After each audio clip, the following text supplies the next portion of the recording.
from the first word all the way through to the last one. The most famous thing India is supposed to have invented was invented in Chicago. A boy climbs a rope that stands up by itself. He vanishes at the top. That image is shorthand for Indian mysticism, and it has been for 130 years. It ran in the newspaper on the 8th of August, 1890. The newspaper printed a confession 4 months later saying the whole thing was made up. Nobody noticed. The confession is still losing to the story. And here's the part that turns it from a funny hoax into something sadder. A century later, an Indian magician in Delhi looked at a legend that Westerners kept asking him about and decided he had better invent it for real. This is the Indian rope trick, Audited, and we are going to correct our own side too, from the first word all the way through to the last one. Chicago Tribune, front page, 8th of August, 1890. A traveler's account of two men in India. One throws a rope into the air. It stands. A boy climbs it and disappears. It was signed Fred S. Ellmore. Read that out loud, Fred Selmore. The man who actually wrote it was a Tribune journalist named John Elbert Wilkie, who would later run the United States Secret Service. On the 6th of December, the same paper printed the retraction. Their words, the piece was written, quote, for the purpose of presenting a theory in an entertaining form. Wilkie himself said, privately, quote, I am sorry that anyone should have been deluded. 4 months from invention to confession, and the confession lost. Now the correction, because this is where the popular debunk overreaches, and we are not going to. The rope trick is not purely an invention of 1890. A version of the story is genuinely old. Ibn Battuta describes something very like it. He describes it in 1346, in Hangzhou, in China. There are Chinese accounts before and after him. Pu Songling has a version in the 1740s. The Indian religious texts that people now cite, the ones in Shankara and in the Jataka tales, are real, but they were not published in English until 1894 and 1901, 4 years and 11 years after the Tribune. They cannot have started this. So, what did the newspaper actually do? 3 things. It attached an old and largely Chinese motif to India. It moved that motif out of legend and into news reporting, where it read as something a traveler had seen. And it supplied the explanation everyone would repeat for a century, mass hypnosis. Here is the proof, and it is one pair of dates. In 1891, the most famous stage magician in Britain, John Neville Maskelyne, wrote about Indian conjuring. He names the 2 great Indian tricks, the basket, the mango tree. There is no rope. By 1912, the rope trick is on the cover of his book. 21 years. That is how long it took a newspaper invention to become India's signature miracle. And the tone held even, from the first word all the way through to the last one. Once the story existed, people went looking for the thing. On the 30th of April, 1934, the Occult Committee of the Magic Circle, chaired by Lord Ampthill, published its finding.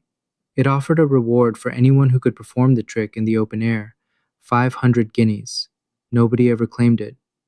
Colonel Elliot, who announced that reward, wrote the best line anyone has written about this. Quote, not Indian, not a trick, and it certainly is not great.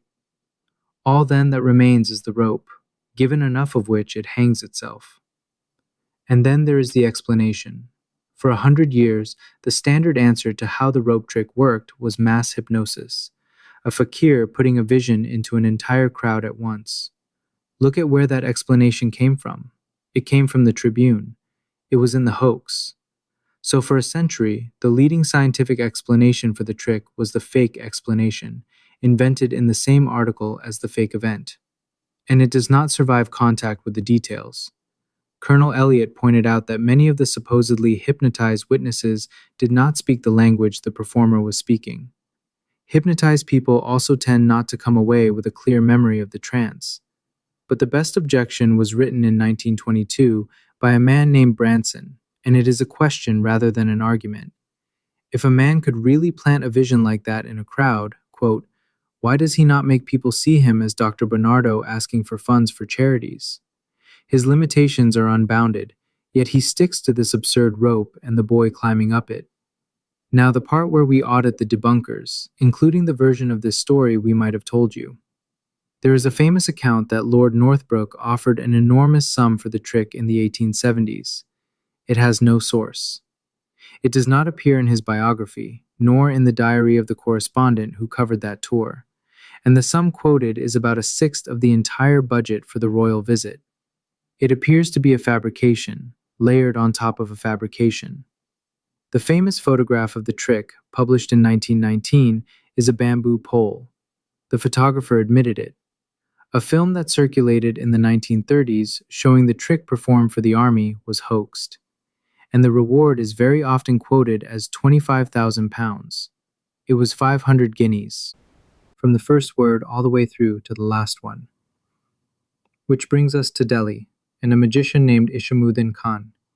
He is a Madari, a street performer, from a colony of street performers in West Delhi.